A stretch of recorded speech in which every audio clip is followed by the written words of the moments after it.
We have bad news. This year's big COLA increase in Social Security monthly benefits is falling short for the millions of people that are relying on these payments. And that's because for the past 2 months, the biggest increase in Social Security benefits has been for decades been delivering much needed breathing room. Much needed breathing room for the past couple of months for the seniors, because nearly all of the survey respondents of a Social Security poll say that they don't think this year's sizable bump will give them a chance to get their feet on the ground again and catch up. So that's not good. Furthermore, they worry that the increased income could result in huge tax bills. This year's beefed up COLA, which boosted the average retiree benefit by more than $140 a month, will push retirees over the edge, over the income thresholds which are not indexed for inflation, plus thus requiring them to pay more taxes on part of their Social Security benefit. Many who had not paid taxes on their benefits in the past are going to have to go through this.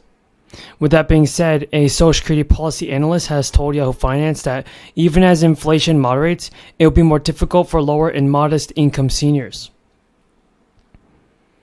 and those who have been retired to dig out of the shortfall between what Social Security beneficiaries received over the past 2 years. And this effect of actual inflation is going to not be good, because according to the SSA, nearly 9 out of 10 people aged 65 and older receive Social Security benefits. Among the elderly Social Security beneficiaries, 12% of men and 15% of women are on Social Security for 90% of their income. For the typical retiree, it covers about half the retirement income. Seniors overall have been feeling the gap for months now. Last fall, nearly 2 out of 5 of the 1,500 retirees had this problem. The Senior Citizens League reported that their standard of living had worsened since March 2020, and they had depleted savings faster than planned. Roughly the same percentage that they had no savings and had piled on debt and had tackled low-income assistance programs. So when the Social Security Administration, the federal government agency that oversees the benefit, announced the increase for this year, the largest since 1980, when the COLA was 11%, there was a resounding echo of applause. And that's because it raised the average type benefit by more than $140 a month. Even the adjustment coupled in your pocketbook could be directly impacted by this Republican stunt. It's as simple as that. Republicans say they will not do their part to avoid this needless calamity. So be it. But they need to stop playing Russian roulette with the U.S. economy. It's one thing to pay our debts already acquired. It's another to require a supermajority to pay the debts already acquired. It's not right. Let the Democrats vote to raise the debt ceiling this week, without obstruction or further delays. Democrats in the House have already passed a bill that would do that. It's sitting in the United States Senate where Democrats have the votes ready to pass it. That's the only way to eliminate the uncertainty and risk. Okay. Madam President, on the day that this majority commenced its work, I promised that this chamber would meet the challenges that face our nation, not with timid solutions, but with boldness and with courage.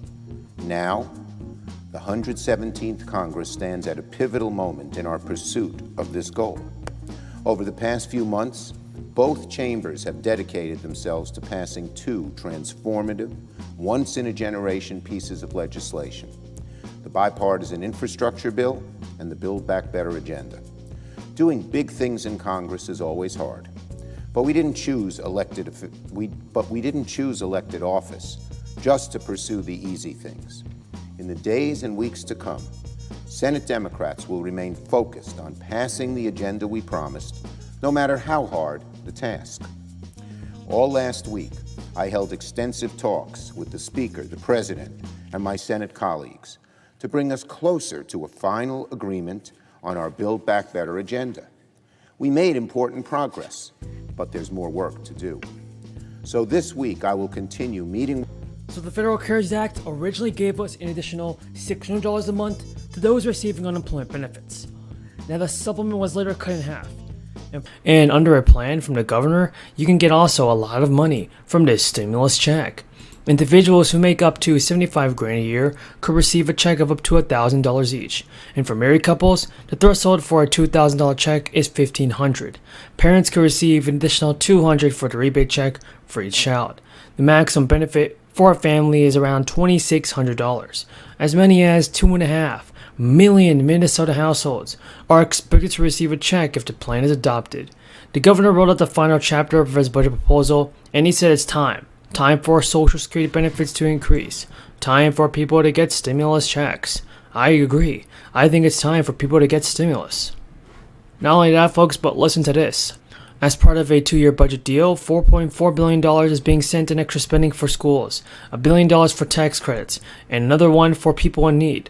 So like I'm telling you guys, Walt said the tax benefit could make a meaningful difference for the Minnesota families. And he said it was important to hand some of that funding directly to taxpayers, just to let them decide how to spend their money the best. Walt told reporters today that the checks are a big difference for housing. It could be first and last month rent. It could be the things you need to do for your children.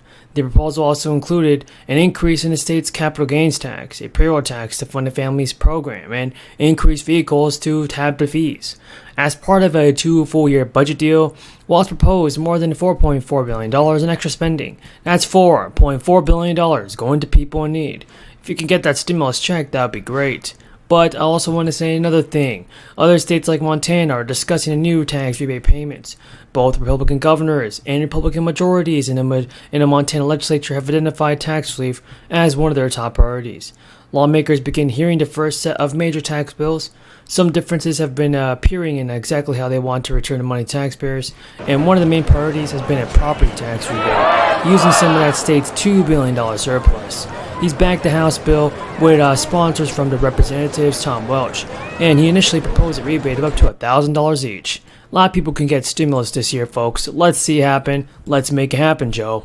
What do you guys think about the fourth stimulus check this year in 2023? Is Joe Biden going to send it? I believe he will. Because Joe Biden has nothing else to do but to send out stimulus checks. Folks, according to a report from the U.S. Government Accountability Office, more than $60 billion have been paid out in fraudulent unemployment insurance benefits during this time. Yes, fraudulent unemployment benefits during this time. Looking for 6% growth this quarter, nearly double what it was forecast last month. Better growth expected to continue for the next 2 quarters, between 7 and 9%, before coming down to a still pretty strong 4.3% by year end. Most economists are figuring in about $1.6 trillion of new fiscal relief, but they're also growing inflation concerns, something that's sure to come up. Employment benefits kept her afloat until someone somewhere took all of her money. When I looked at my statement and went, all my money's gone. Diane suddenly found dozens of mysterious charges on her EDD account, many of them from a company in Africa. What is this? Hugo host West Africa, South Africa? Like, I don't know. All she knew was her unemployment benefits were gone. $7,000 taken out of my account. It hurts. Diane immediately called Bank of America. House Representatives already signed a bill that includes $1 trillion in spending. Biden is ready to pass new legislation, and the bill has several provisions that will affect millions of Americans. Americans can expect to see a drastic change in the benefits